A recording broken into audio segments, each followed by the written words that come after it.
Let's draw this teary eye, starting with just a circle. These are the tools I'll be using. It's okay if you only have an HB pencil. Your drawing may just simply turn out lighter than mine. Let's start constructing our eye. Using an HB pencil with light pressure, draw a circle for the eyeball. Doesn't need to be perfect. Mine's roughly, in case you're wondering.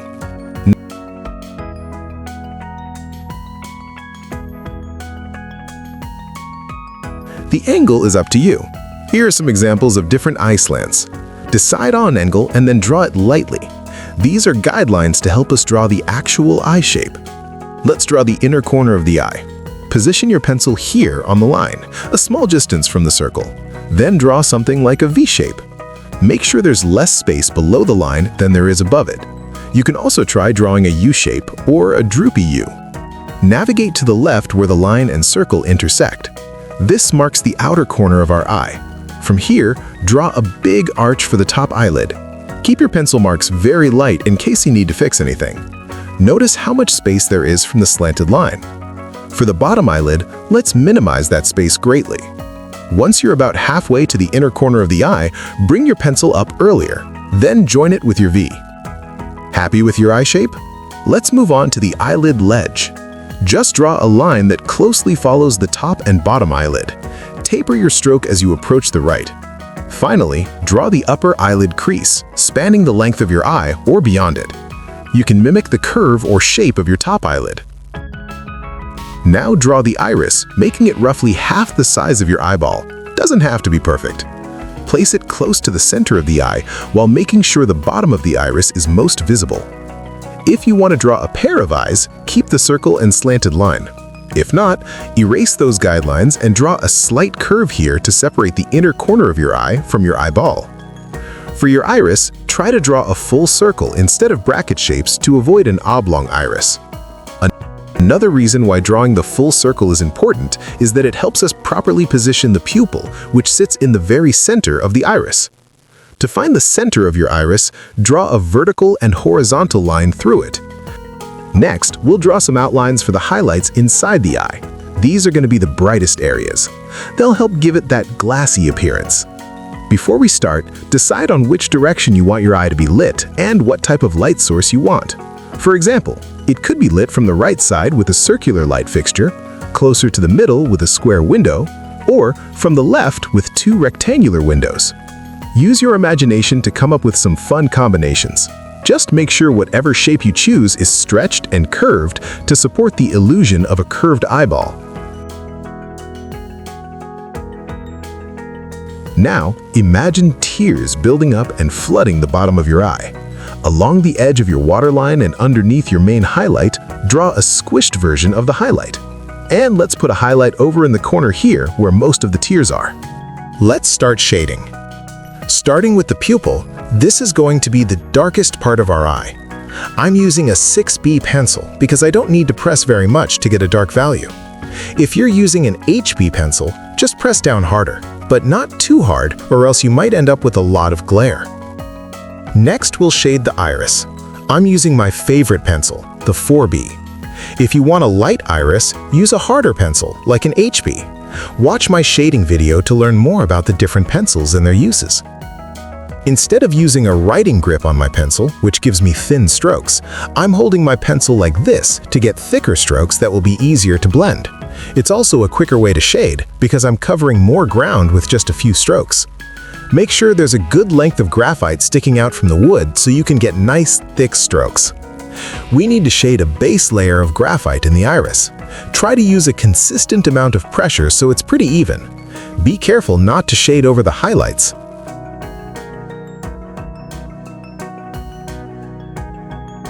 Once done, you can blend using a cotton swab, blending stump, or a regular facial tissue, for example. Here's an example of using a blending stump versus a tissue. You can decide for yourself which one looks better. Move your finger to a clean spot on the tissue every now and then if you want your iris to be a light shade. When blending around details like the highlights and pupil, a blending stump will work wonders. If you don't have a pointy tool like that, simply fold the tissue over a few times and then fold it to a fine point. And make sure that the pointy part is folded in as tightly as possible.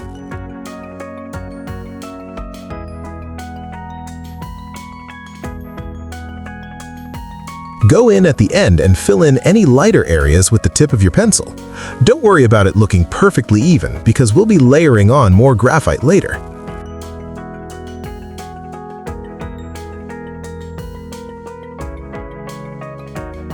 Now I'm using a softer pencil, a 6B, to shade a dark ring around the edge of the iris. The thickness is up to you, then blend it in.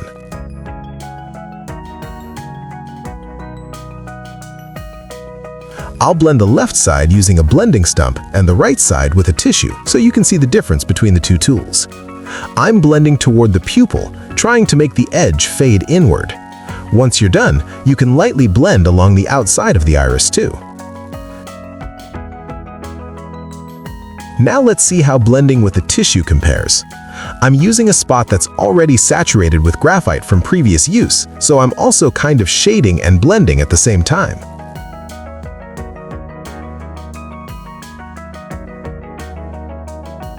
Now I'm going to blend the outside part of the iris using a clean spot on my tissue so that the effect is subtle. As you can see, they both blended well, but the tissue picks up some graphite during the process, making the area lighter. This can be a very useful way to lighten your drawing instead of erasing something that you shaded too dark. If your blending tool does the same thing, just add more graphite. For dark areas like this, I prefer to use a blending stump.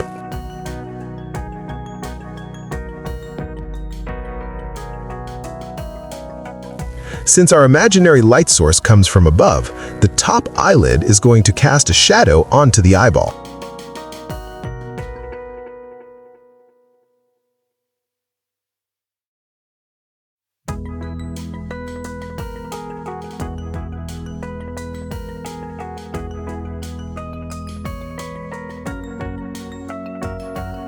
So let's shade along the top of the iris and blend it down, aiming for a nice fade.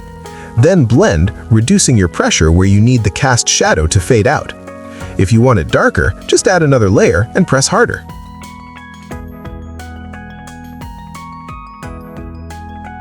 Remember how we have tears accumulating along the bottom of the eye? Shade this area in the iris darker and then blend it.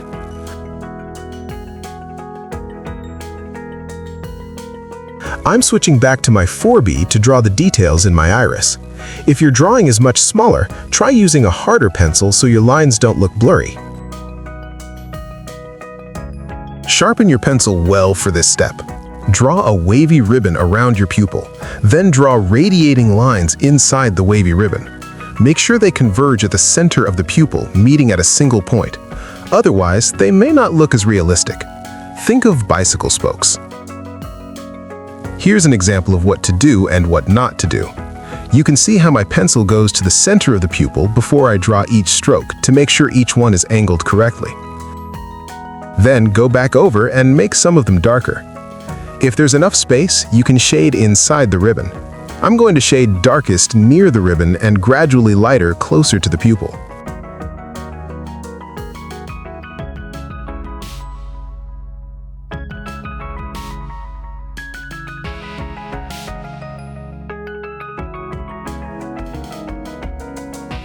Now draw an identical ribbon around the first one. Where the ribbon sticks out, draw a line stretching outward. You can erase these parts of the ribbon if they're very prominent.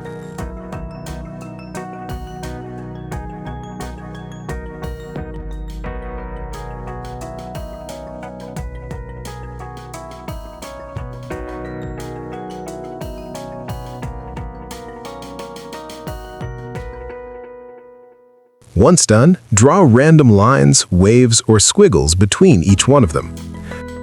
Vary the darkness of each squiggle. Fade out as you near the edge of your iris. If your details are starting to blur, make sure your pencil remains sharp or try using a harder pencil grade. Now once you're done, pick a few to darken or thicken to make some areas stand out, adding interest. Besides using your pencil, you can also use an eraser to create spokes. This is optional, but can give your details a layered effect, making your iris look more complex. To do this, you can use a solid eraser cut to a fine tip, or a pinched, pointy, kneaded eraser like what I'm doing here. Sorry, it's really difficult to see what I'm doing, so I'll just show you a few quick clips. I dab at parts of the ribbon and lighten some spokes inside and outside the ribbon using a dabbing or dragging motion. You can create spokes randomly wherever you like. I think there's a lot of detail in the eye, but it still kind of looks blah. Some additional contrast around the edge will definitely give it a striking appearance, drawing us in more. I'm using a 6B to darken the edges of the iris like we did earlier. This time, I'm pressing much harder and shading a thicker ring. Try increasing thickness just a little at a time to see if you like how it looks. If this looks good to you, stop here and blend it. If you don't mind going even thicker, like I am now, keep in mind that the thicker you go, the more you're eating into all those squiggly details that you drew earlier and creating a very obvious, unnatural edge.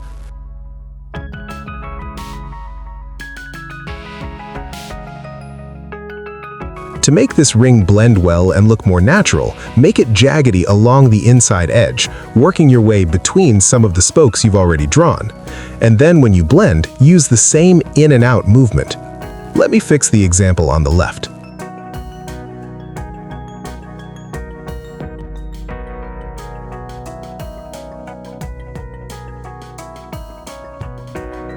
Let's also darken the cast shadow along the top of the iris too, since it looks too light. Now let's tighten up these highlights. Instead of using my pencil, I'm using my dirty blending stump.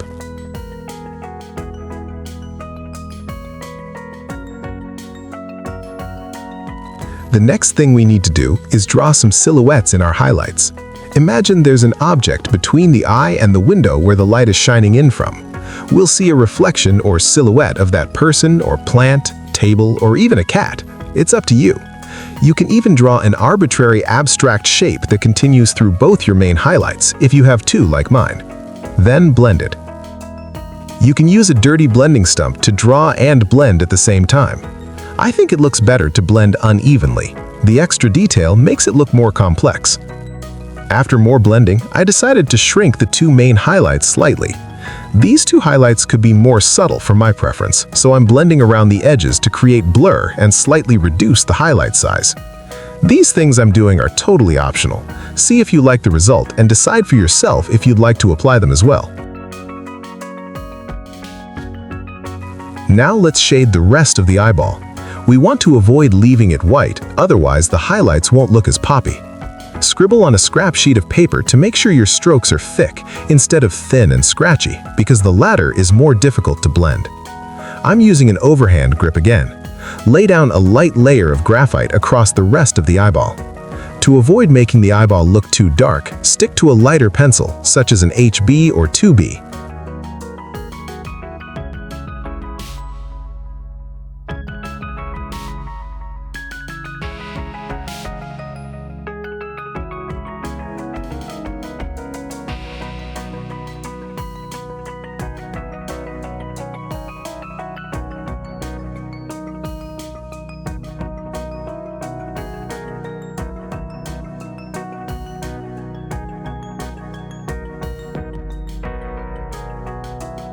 In the right corner, shade slightly darker. Avoid shading over the highlight outline we created a while ago. Remember how we have tears accumulating along the bottom of the eye? Let's shade this section very, very slightly.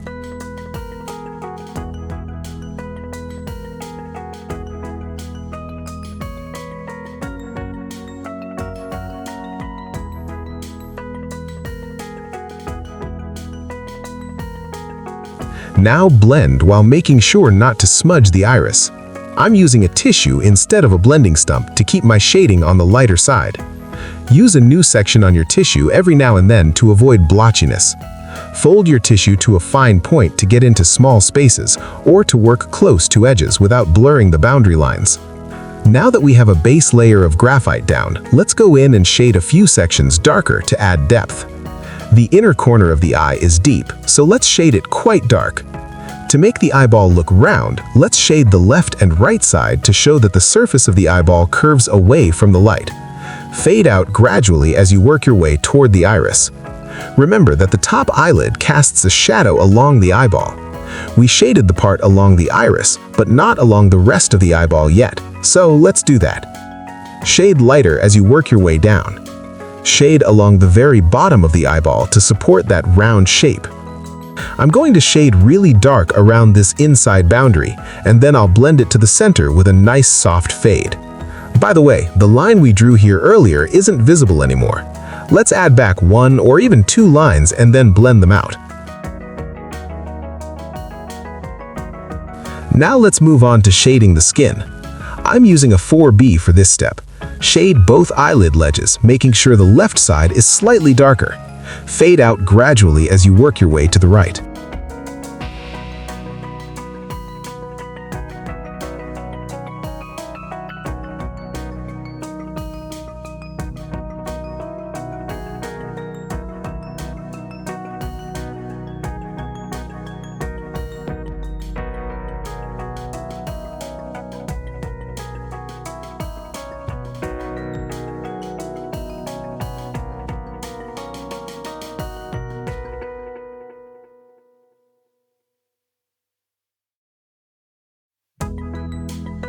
Let's shade the upper eyelid.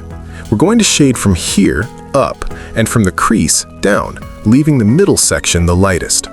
Use pencil strokes that follow the contour of the eyelid. Start from the bottom and shade upwards, getting lighter as you approach the middle. You can use thin pencil marks if you want it to double as skin texture. Now, let's work from the top down. Again, lighten your pencil strokes as you get close to the middle. This helps give the upper eyelid a curved contour. Darken your shading close to the eyelid crease. The darker you shade, the deeper the crease will appear.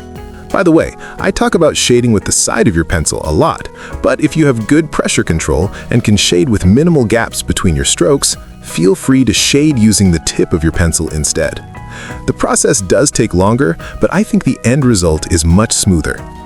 This amount of shading isn't enough. The skin doesn't look like it's hugging the eyeball yet. So let's also shade the sides. Leave the spot above your main highlight the lightest. I'm going to make this section a little darker. Since the light comes from the left side, we'll shade the right side darkest. Large areas of skin are difficult to blend smoothly if you're using a blending stump. That's why I prefer to blend most areas of skin with a tissue. Now, I'm using a tissue over the padded part of my finger to blend along the eyelid crease in one motion. To avoid smudging, move to a clean spot on your tissue once it gets too dark. Try to blend outward from the lightest area of the eye. Otherwise, you could smudge your drawing like this. It's really not a big deal though. I'm going to darken the skin even more later, so I may not even need to fix this blemish. Intensify any areas you want to shape the eye to your liking. If you want a darker eyelid crease, shade it again with more pressure, and use a blending stump instead of a tissue to maintain the value. Once you're happy, move to the new section of skin above this. Make your shading darkest near the crease and lighter as you work your way up. Now, sharpen your pencil. They're just going to look like a bunch of random squiggles. They can be super short and go in any direction. It's pretty fun. Once you have a few, you can decide which ones you'd like to darken or erase completely. Let's draw those eyelashes. There are 3 main elements I think we should keep in mind while drawing our eyelashes. Number 1, curvature. We're basically going to draw different J shapes. Narrow ones, wide ones, and everything in between. So practice drawing these shapes. Just think of the letter J. On the other side, they'll be flipped. Number 2, lash direction. We all know that lashes point outward from the eyelid, like light radiating from the sun. But drawing each lash transitioning perfectly like this doesn't look all that realistic. However, we do need to keep this general directionality in mind as we draw. So what should we do? This is where number 3 comes in, randomness. Naturally, our lashes taper together, cross over each other, or sometimes a random lash points in the completely opposite direction to an extreme degree. You'll see if we zoom out, the lashes still look like they're radiating from the eye, like they used to, but more naturally. For your bottom lashes, you can do the same thing, but flipped. Want your eye to look very wet? Try tapering many of your bottom lashes together, since they're usually more clingy when wet. There are many more details which I'll cover as we go along, so I don't bombard you with too much at once. Just keep these 3 things at the top of your mind. I hope that was also a helpful overview of what we'll be doing. If your eyelashes look more like check marks, try slowing down. Experiment with your speed to see what works best for you. It may help to split the eyelid into 3 sections, placing a lash or 2 in each section and then fill the spaces in between. Or you can jump around randomly, which I think looks more natural. For this tutorial, that's exactly what I'm going to do. Okay, ready? I'm going to draw my first lash right here in the middle of the eyelid, starting my pencil stroke along the eyelid's ledge. Don't panic if your first lash doesn't look exactly how you imagined. As we go along, I'll show you how to fix mistakes without having to erase. If you want a longer lash, just extend your stroke from where you left off. Okay, here's a weird kinked one. It's normal, even after practicing loads, that your hand isn't going to do what you want to. To fix a kinked eyelash like this without erasing, you could consider turning it into 2 different lashes. You could redraw the bottom section of this lash the way you intended and then extend this line so there are 2 lashes. You could also just ignore this extra line for now and wait until the lashes become more dense. There will likely be an opportunity for you to cover up the mistake in a convenient way. If the mistake is too obvious or difficult to work with, simply roll your kneaded eraser to a fine point and dab along the hair repeatedly until it's less noticeable. As you continue to draw, it may not be visible anymore. If you want to thicken your lashes, you can double up on your strokes. You can see how before I draw each lash, I move my pencil above the paper to make sure the movement feels smooth, and to sort of visualize the lash before I commit. If you draw a lash that isn't quite as smooth as you'd like, you can slightly thicken it up to tweak the curvature how you want it. These ones could be slightly longer. Now let's fill in the right side. Here, I'm trying out different lash directions by hovering my pencil over the page. I think this feels right. Take your time drawing each and every lash. Lashes toward the inner corner of the eye are shorter and lighter. As you continue drawing, try to vary the length of your lashes so that if you draw an outline around all your lashes, they don't create too smooth a curve. Let's move on to the bottom set of lashes. Try to draw most of your lash roots on or below this edge. We're just doing the same thing as the top, except everything is flipped. Can I direct your attention back to the top eyelid for a second? Notice how you can barely see the eyelid ledge anymore. It's now covered by all these lashes. We don't want to do that to the bottom eyelid. Since we're viewing the bottom eyelid from above, the ledge should not be too obstructed by lashes.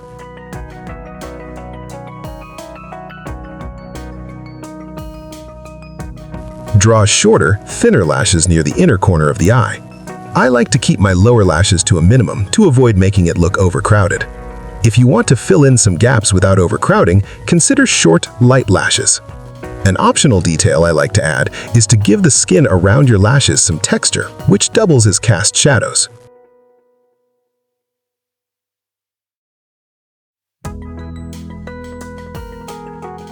You can do this by drawing around the base of your lashes with light circular motions using the tip of your pencil.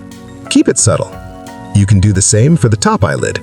This tutorial took me 10 hours to draw, so there's a lot I couldn't include in this video. If you want to see a more detailed tutorial on the eyelashes or any other part of this eye, please let me know. And now let's work on the teardrop. Starting with a close-up example. An important thing when drawing a teardrop is making sure the spot you're drawing it on is shaded so it will show up well. I'm shading the background very dark to make this example extremely clear. Shade and blend well so your skin looks as smooth as possible. Then use an eraser to create a teardrop shape. A kneaded eraser might not remove enough graphite, so you will likely need a solid eraser for this job.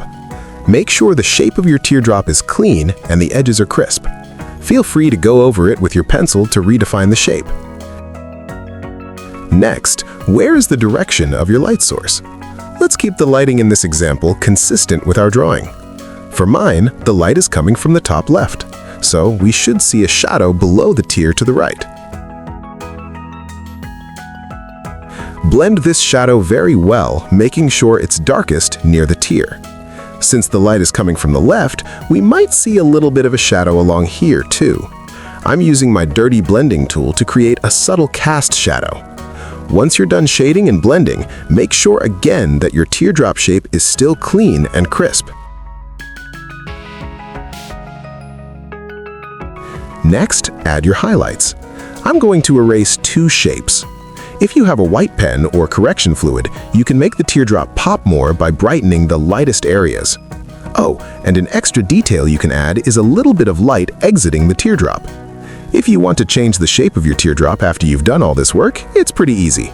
Say I want to create a Y shape at the top. I can draw a shadow and erase above the shadow slightly, making sure to blend as I go along. Ready to add the teardrop to your drawing? Choose where you'd like the tear to fall. Wherever you choose, make sure the area is shaded and blended well. Erase a teardrop in any shape you'd like. My eye is lit from the left, so I'll draw my cast shadow along the bottom right of the teardrop, opposite my light source. I'm using the same pencil I was using to shade the skin, a 4B. Currently, 91% of people watching this channel are not subscribed yet. If you like this detailed style of tutorial and haven't subscribed yet, please consider clicking that button. It helps keep these tutorials coming and really helps in supporting the channel. Thank you so much. If blending this cast shadow makes your teardrop outline blurry, avoid blending right up to it. Now let's work inside the teardrop. Identify the area that will be illuminated, then shade above that area. If you tend to overdo your shading, leave a lot of space for your illuminated zone. Blend it well, making sure the top part matches well with the skin tone. This will make the top section of your teardrop look less dense. Shade and blend several times if you need to. I'm erasing a blotchy area. Once you're happy, add your highlights. Reference the main highlights in your eye so you can create similar ones. I'm simplifying the highlights above into just 2 lines. Make sure the lighter parts of your teardrop stay that way.